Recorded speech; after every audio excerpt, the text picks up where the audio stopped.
أحباب أحباب وي أحباب وي أحباب يا أحباب أكون ما تستي سني تلوفو أبو إسن تستي سني تلوفو يا أحباب نمني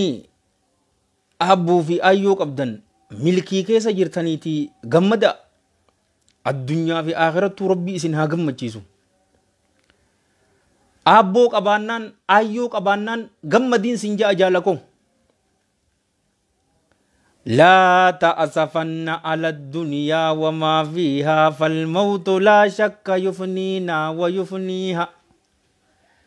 ومن يكن همه الدنيا ليجمعها فسوف يوما على رغم يخليها لا تشبع النفس من دنيا تجمعها وبلغة من قوام العيش تكفيها إئما لدار البقاء رضوان خازنها الجار أحمد والرحمن بانيها أرض لها ذهب والمسك طينتها والزعفران هشيش نابت فيها أنهارها لبن مهض ومن عسل والخمر يجري رهيقا في مجاريها والطير تجري على الأغصان آكفة تسبح الله جهرا في مغانيها من يشتري قبة في العدن غالية في ظل طوبى رفيئات مبانيها من يشتري الدار في الفردوس يأمرها بركعة في ظلام الليل يخفيها أو سد جوعة مسكين بشبعته في يوم مسغبة أمل غلا فيها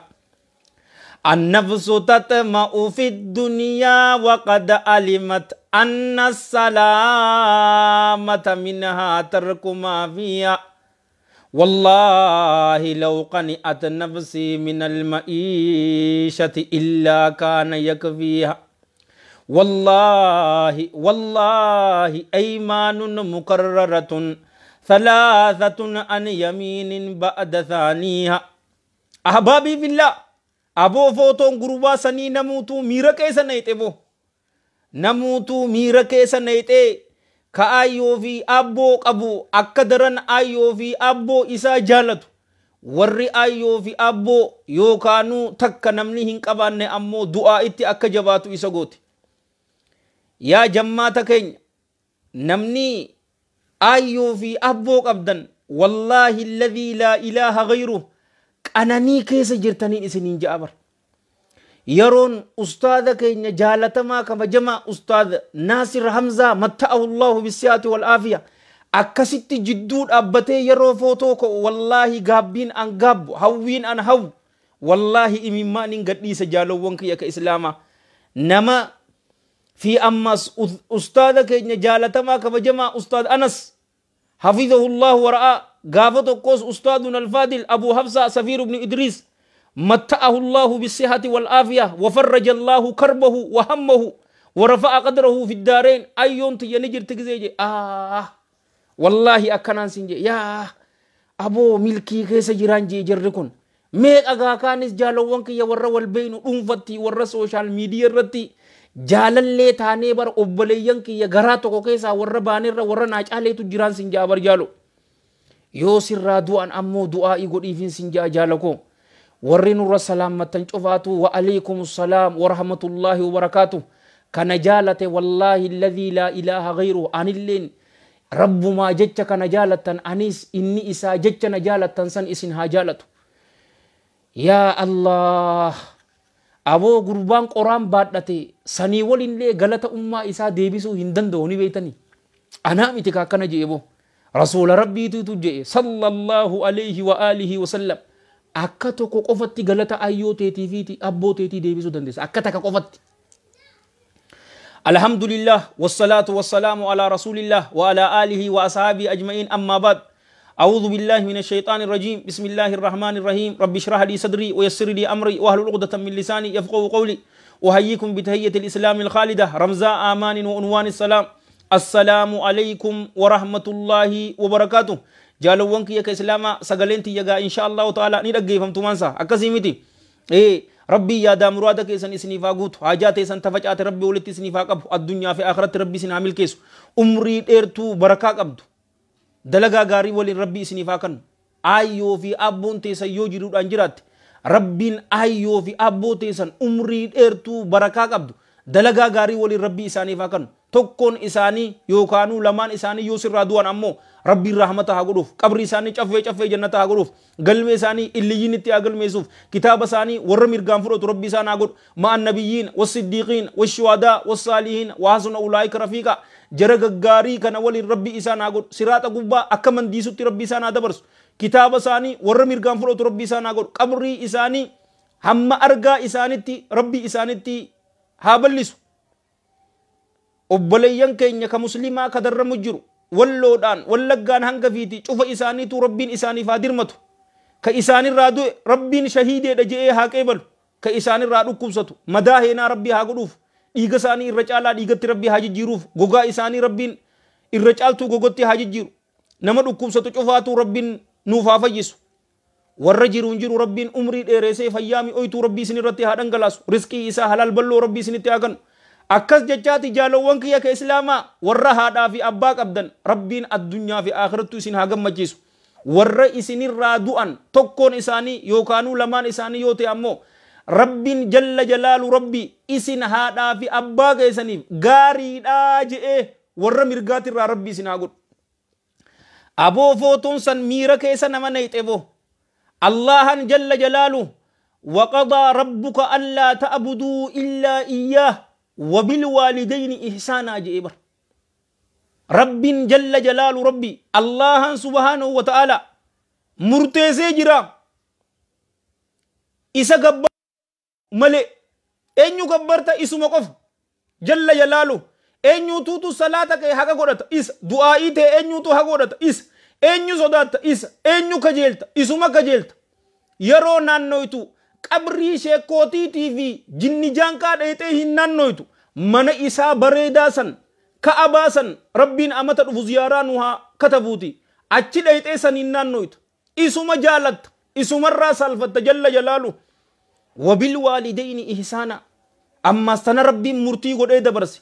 aayyoo fi aabbootti gaarii dalagu tolinsa ooluudha kana godhee jee bar wa abudullaha walaa tushrikuu bihi shay'an وبالوالدين إحسانا اللهم قف جبرا إسرت جل جلاله وانو متك هنك إنديسنا جي ربين كن سبحانه وتعالى وانو متك إسرت هنك إنديسني دعائي كقدت إسما كقدت ولا شيخنا حسين ولا شيخ جانكا ولا جن جانكا لا أبليسو وإذا سألك عبادي عني فإني قريب جل جلاله أنا تسي أواتاجي إيغنا أيو في أبوتي سنتي gaarii dalagaa yaa salaam aboo namni haadhaa fi abbaa qabu warabbil ka'aba milkii ajaa'ibaa keessa jira obboleeyyan kiyya rasuula keenyaatu sallallahu alayhi wa alihi wa sahbihi wa sallama bar hadiisa imaam muslim sayee isaa keessatti fide xayyaba allahu taraa du'aa'ii nama takkaaf yeroo gootu ati siqinaa malaayikaatutu jira malaayikaan aamiin walaka mithla siifis fakkaataan san siifaa ta'uu jette yaa rabbi obboleessa kiyya naa milkeessii yeroo jedhu malaayikaan atis rabbis yaa milkeessu aamiin allahumma ajib jechuu bara aamiin jechuun allahumma ajib yaa rabbi nuu qeebali yaa allahu yaa allah nuu qeebali jechuu akkana sii jaaniyya ani ammoo oduu aayyoo fi abboo qabdanii yeroo namaan du'aa'ii naa godhi jettanii aboo namni haadhaa fi abbaa qabu bar yaa allah milkii addunyaatii fi aakhiraa sibiruma jirtii mibo atirra wanni jiru isaaniif gaarii ta'u siyaaman labbayka maamaatiyyaa labbayka abbaa kiyya jechuudhaani bar addarra isii dhungachuu harkarra isii dhungachuu akkasitti manaa bahuudha jaalawwan kiyya ka islaamaa uffi isaaniin hin je'inaa jee quraana keessatti rabbiin jalla jalaalu rabbi yoo tokkoon isaanii yookaanuu lamaan isaanii sibiratti guddatanii dulloome uffin je'iniinii isaaniin yaa rabbi anaa gaafa ijoollee akka isaan rahmata naa godhanitti atiis ayyoo fi abbootiyyaaf rahmata godhii. Gurbaan san maalummaa namummaati garsiisee bar. Ani akkana fakkaatutti muslimallee hin sa'u garuu namummaa hin agarreebu. Namummaa eegaa rahmata haadhatee akkasitti aboo bar hoggu takka ittantee tasi dhalte ija kiyyaanin agareemi anilleen amman tana rabbiin nagarsiise sanin deebistu bar obboleeso. Garuu akka feete tolo itti oltu daa'iman diinsiin ja'a bar meerkuurii sanni beektaami asirraa ilammaan quba xiqqoo isiititti yoo isii uffitte ummaa teetii fi abbaa keetiif galata deebi'uu hin dandeessu ni beekta. Ayyoo teetiif abadan hin dandeessu. Ka akkana jee Hakiim Hassanii miti رسول ربي صلى الله عليه وآله وصحبه وسلم كما في الحديث الذي رواه الإمام مسلم في صحيح رحمه الله أكرم من حديث أبي هريرة رضي الله عنه أبا كيسانيف أيو تيسانيفس حركة ديبئو هندن دو جيبر يو أبا كيسان أيو تيسان أغرت مال إسي قبر حالتاتين يو أغرت إسي سنبت yookaan abbaa kee bittee yoo bilisa baaste qofa yeroo san qofa haqa haadhaa fi abbaa keetii deebista malee abadan asirraa min xaraf ilaa xaraf dahabaa miti meerkurii yoo uffiste warabbil ka'aba hin deebistu hajjii boqurra kaayyadhu hoggu dhibbata ka godhin laa ayyoo fi abboo teessan ofirratti hin dallansiisinaan. Garuu amma eega dubbiin akkana jabaatte ayyoo fi abboote ammas isaan tajaajiltee jannata yoo seenuu feetan nu cufaatu rabbiin warra jannataa nu haa godhu nu cufaatuutu fadha. Rasuulli sallallahu alayhi wa alihi wa sallam hadiisa imaam muslim sayee isaa keessatti odeesse rahmatullahi alayhi rahmatan waasi'a min hadiisi abi hurayrata radiyallahu anhu qaala rasuulullahi sallallahu alayhi wa alihi wa sallam raghima anfun thumma raghima anfun ثم رغم أنف جبر فنيا لفت متنته إيغنا أمس فنيا لفت متنته هو قصدي أي خاب وخسر هونغوي تكاته سلبته يجور أبر نمني دكابي من أدرك نمني دكابي أيو إسا يوكا أبوا إسا لمن يوكا توكو إساني بكا دلما برت إساني دلومي nama dhaqqabe eeganaa yoo jannata hin seenne namni kun hongawee jiraa xiqqaatee jiraa je faallaa isii haa goonuun jaalowwan kiyya ka islaamaa namni haadhaa fi abbaa isaa lamaan isaanii yookaanuu tokkoo isaanii dulloome dhaqqabatee rahmata isaaniif godhee isaan tajaajilee isaan kabajee isaan jaalatee waan isaan ja'an yassar yasmaam namni jee warra jannataatii jechuu bar isinii fi maatii teessanuu rabbii warra jannataa isin haa godhu. Hadiisa biraa keessatti rasuulli sallallahu alayhi wa alihi wa sahbihi wa sallama wal hadiisu muttafaqun alayhi hadiisi kunis abii hureyra irraa dhufe radiyallahu anhu qaal jaa'a rajulun ilaa rasuulillahi sallallahu alayhi wa alihi wa sahbihi wa sallam فقال يا رسول الله من أحق الناس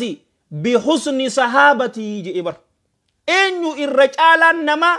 ka'aniin kun saahibummaa isaa tolchuu qabu eenyu je'ee gaafateen gurbaan tokko rasuula keenya sallallahu alayhi wa alihi wa sahbihi wa sallam yeroo kana rasuulli keenya sallallahu alayhi wa alihi wa sallam qaala ummuk ayyooteeti gaaji'een qaala thumma man eeganaa hoo eenyu yaa ergamaa rabbii eenyuttiin tola ooluu qabu saahibummaa eenyuun saahiba godhachuu qaba qaala sallallahu alayhi wa alihi wa sallam ummuk ayyooteeti gaaji'een gurbaan ammas qaala thumma man eeganaa hoo yaa ergamaa rabbii jennan qaala sallallahu alayhi wa alihi wa sallam ummuk ayyooteeti gaaji'een gurbaan yeroo afuraffaatiif ammas yaa ergamaa rabbii eenyuun saahibummaa tiyya tolchuu qabaa jennan qaala sallallahu alayhi wa alihi wa sallam thumma abuuk eeganaa abbaa keetii jeen ayyoon tokkoffaan isi lammaffaan isi sadaffaan isi yoo fiiginsatti jijjiirre ta dahaba fudhattu eenyu ayyo silvarii ta fudhattu birrii eenyu ayyo buroonzii ta fudhattu eenyu ayyo abbaan sartifikeetuma qofa qaba ahbaabii fillah yaa ahbaab sartifikeeta qofa qaba abban. Yeroo kana jiru dhiirtoleen as keessa jiran hin artan gaaboo shari'aa walitti himu jirraa miti. Ummaateetii dhibbarraa 75 saahibummaa ta'e eenyuutu haqa godhata? Ayyooteeti. 25 abbaa keetiituutu godhata. Tasirran laffaate sagaraa bulgaate gorora kee tasirraa haytu eenyu? Isiidha. Hissa kinsiin ja'abar isirrattiin dhadheeradha jettee isirrattiin sagalee ol kaasa jettee addunyaa fi akhiratti xiqqaattaa beek. Ka akkana je'es hakiimii miti. رسول ربي صلى الله عليه وآله وصحبه وسلم حديث إساء قباب سنة والحديث في سيل الجامع وفي السلسلة عبد الله بن عمرو الرادفي رضي الله عنهما أن رسول الله صلى الله عليه وآله وصحبه وسلم قال اثنتان أو بابان يؤجلهم الله في الدنيا قبل الآخرة البغي وعقوق الوالدين. هلالما يوكا والما الله جل جلاله qixaaxa waan lameen kana akhiraa dura addunyaa tana keessatti si jajjirsaa daddafe waan akhiratti si qabees oduu jirtuuti addunyuma tana keessatti qixaaxa waan lameenii san si jajjirsaa je ta duraa tokkoffaan maali jaalowwan kiyya ka islaamaa albagyu roorroo namatti godhu yaa nama roorroo namatti gootu yaa nama roorroo namatti gootu yaa zaalima yaa nama miidhu hadaarii of eegi yaaboo of eegi. Orma takkaatu ture jaalowwan kiyya ka islaamaa intala xiqqoo takkaatu isaan bira dalaga ta'amata 10 yookaan ta'amata 10 takka namtittii ummaa teenya kabajaa qabdu takkaatu tuqissaa tana odeessaa bara intalti tun jaalowwan kiyya ka islaamaa mana san nama lamaatu jira ayyoo fi abboo ilmaan lama qaban isaan san tajaajilti ganama subiidhaan kaatee wahayyuu gootiif huccuu isaanii dhiitii fi nyaata qopheessiti isaan ammoo yoo hoggu takka abbaan yaameenii intaloon xiqqoon san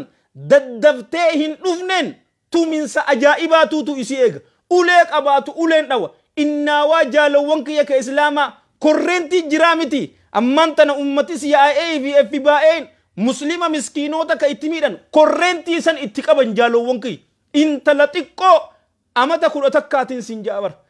adaa miidhinsa adda addaatiin intala tana xiqqoo tana miidhanii jaalowwan kiyya hogguutuman korreentii tanatti qaban irrattuufi xiqqeesi intala xiqqoo isaan tajaajiltu ganama subiin kaatee waan isaan badhan cufata gootu eegana intalti tun ija dhabdeen isiniin jaa intalti xiqqoon ija dhabde yeroo ija dhabde qabaniiniiti arihaniin manarraa arihaniin eegana isiin deemteetuma ala galtigaa jaalowwan kiyya ka islaamaa abbaan isiif allaha miskiina humaa takkan qabu joolleen isaa tun guddatteetiti dhiirtichinis guddatee intala takka fuudhe intala bareedduu ajaa'ibaa malee hin fakkaanne fuudhe rabbiin jalla jalaalu rabbii fadheetiti intalti san garaa godhatte jaalowwan kiyya ka islaamaa yeroo garaa godhattee mucaa tokko yeroo dhaltu mucaan dhalame san ija hin qabu. Yaa zaalima yaa nama miidhu yaa nama miidha eeggadhu akhiraa duratti addunyatti si jarjarsaa gurbaan xiqqaan dhalate ija hin qabu ija intalaa irraa fuudhan moo akkam miidhaa adda addaa tuminsa korreentitti qabanii hunnootii mucaan dhalatees ijji isaa hin jirtuga ammaan tana jee addunyaan teenya guutuun badde ammaas jaartiin soddaan teenya tun jetti barra namtittiin nuu dhaluu qabdaa jenneeniiti nuu dahuu qabdaa jenneeni ammas rabbiin fadhee garaa godhatte jette jaalowwan kiyya ka islaamaa yeroo garaa godhattu doktora bira geessan pediatriciana jechu doktora ijoollee laale intalti teessan nagaya ta garaa keessa jirtus nagaya maaliif ilmi keessan intala tana ta fuudhe firaa miti hoggulama wanne kanaan jirtu ballaa isinirraa hin taatu abshir je'eeti doktortichi isaan sabachiise isaan gammachiise obboleeyyan kiyya guyyaa rabbiin fedhe dhihaatte gaa ammaan tana deesseef gaa baatii 7 booda jaalowwan kiyya ka islaamaa mucattiin xiqqoon dhalatte daayireekshina karuma takka laalti yaa boo intalli teenya tummaa karaa takka laalti ja'anii doktorticha bira geessan. Yeroo doktorticha bira geessan isiin ta lammadaa mucattiinis ballaadha ija hin qabduun siin jedha. Baabaani yu'ajjiluhumullah fi dunya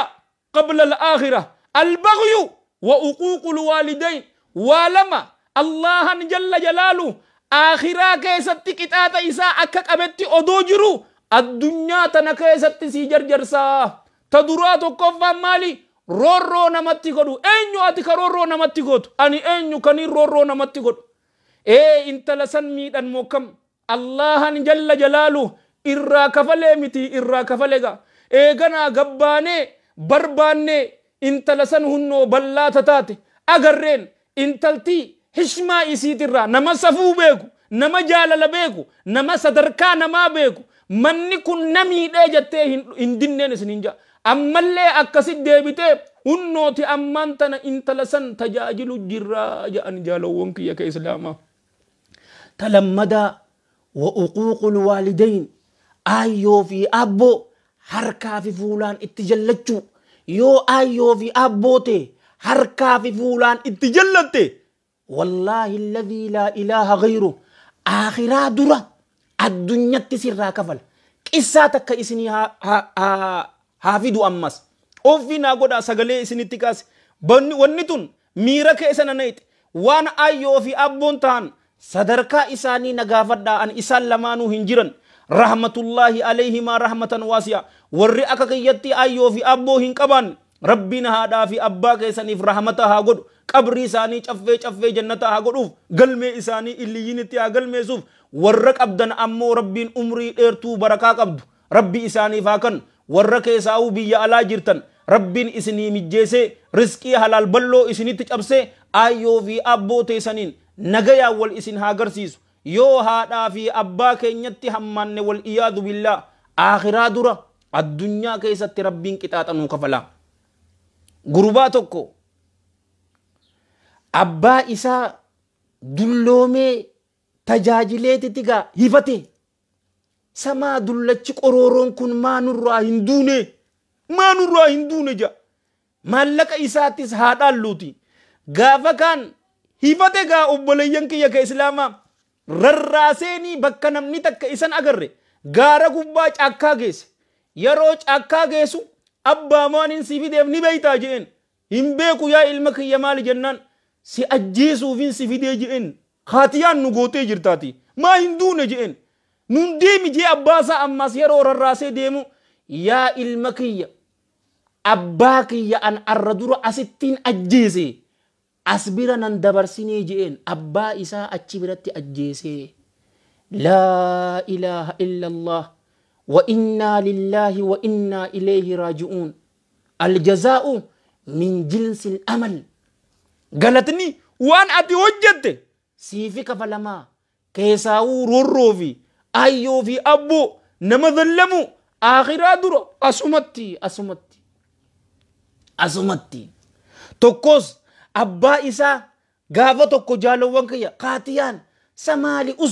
odoo namni siin hin dubbannee nama dubbistaa ati maali kanni dullachi qorooroon akkanaa je'an hogguutu. Gaafa kaan xiffii qabee itti gadhiise. Yaa ilma kiyya galatoomii je'en namni isa agare hay gurbaa baalagee kanaani ati kasi dhawe galatoomi jettaani jennaan maalii je'en anis waanumaan abbaa kiyya godhe ilmi kiyya na godhe. Nas'alullaha salaamata wal aafiya. Jaalawwan kiyya ka islaamaa warri biyya alaa jirtan biyya arabaa haa ta'u ameerikaa haa ta'u awurooppaa haa ta'u haadhaa fi abbaan keessan lamaan isaanii yookaanuu tokkoon isaanii yoo jiraatan silkii bilbilaaf dubbisaan maamaatiyyaa sin jaaladha akkaan si jaaladhu sasii himeetiin jira sin jaaladha je'in abbaa keetiinis yaa abbaa kiyya sin jaaladhaa jazakumullahu khayran wa barakallahu fiikum wa rafa allahu qadrakum ja'a du'aa'ii godhaaf yaa rabbi nu keessatti isaan tursiisi rizqii halaal balloo nu cabsi odoo isaan jiranii hajjii isaan keessa akkanaan isinin jaa yooniin dhugaa qunname rabbi irraahi yoo dogoggore hammeenya nafseetiyyaati fi sheexaana irraahi karaa bareedaa kana isin yaadachiisee ani itti hojjechuu dhaburraa Allah anin tikfama isiniif karaa jannataa dildila isinii ta'e ani bidda jahannam keessatti wal iyaadhu billah na darburraayis Allah anin tikfama anis kanin dubbadhe isinis ka dhaggeeffattan warra dalagatu rabbi nu haa godhu rabbi yaadaa muraada keessan isiniif haa guutu haajaa teessan tafacaate rabbi walitti isiniif haa qabu addunyaa fi akhiratti rabbi isin haa milkeessu umrii dheertuu barakaa qabdu dalagaa gaarii waliin rabbi isiniif haa kennu qadraa ayyoo fi abboo teenyaa warra beeku nu haa godhu yoo nurraa du'an rabbiin rahmata isaaniif haa godhuuf qabri isaanii caffee jannataa haa godhuuf boolla ibiddaa rabbi ittiin godhin hanga argaa isa hanga ijji isaanii agartutti rabbi haa bal'isuuf kitaaba isaanii warra mirgaan fudhatu rabbi isaan haa godhu siraaxarra akka mandiisutti warra dabaru rabbi isaan haa godhu ma'an nabiyyiina والصديقين والشهداء والصالحين وحسن أولئك رفيقا جرك غاري سوال ربي سانا غود يو ايو في ابوتي سن جيرود انجراتن امو ربين عمري اسانا دايرس umri isaanii keessa barakaa rabbii haa kaayu fayyaami oytuu rabbii itti haa dhangalaasu yoo isin irraa dhukkubsatan rabbi fayyaa haa kennuuf dhiiga isaanii irra caalaa dhiigatti rabbii haa jijjiiruuf gogaa isaanii rabbiin irra caaltu gogotti rabbii haa jijjiiruuf isinii waliin nagayetti haala biitii teenyatuun nagayee qabduun haala isin iimaana qabdaniin haala jaalala qabdaniin haala fayyaa qabdaniin haala horii halaal balloo qabdaniin rabbiin wal isin haa agarsiisu nama miidhamu jiru cufaatu rabbii haa dirmatuuf nama fuudhuu fedhu rabbii haa fuzu taheerumuu feetu rabbii haa heerumsiisu warra ilmaan qabdan rabbiin ilmaan keessan dasiija keessanii rabbi isiniif haa godhu warra fuudhee ilmaan hin arkanne heerumtee ta ilmaan hin arkanne rabbiin isinis ilmaan saalihaa akka hiriyoota keessanitti dhala dhungodha ergadha ani obboleessa keessan hakiim hassan rabbi jechaan isin jaaladhu allahumma salli wa sallim wa barik ala sayyidina muhammadin wa ala jamiil mursaliin wa akhiru da'wana alhamdulillahi rabbil alamin wassalamu alaykum wa rahmatullahi wa barakatuh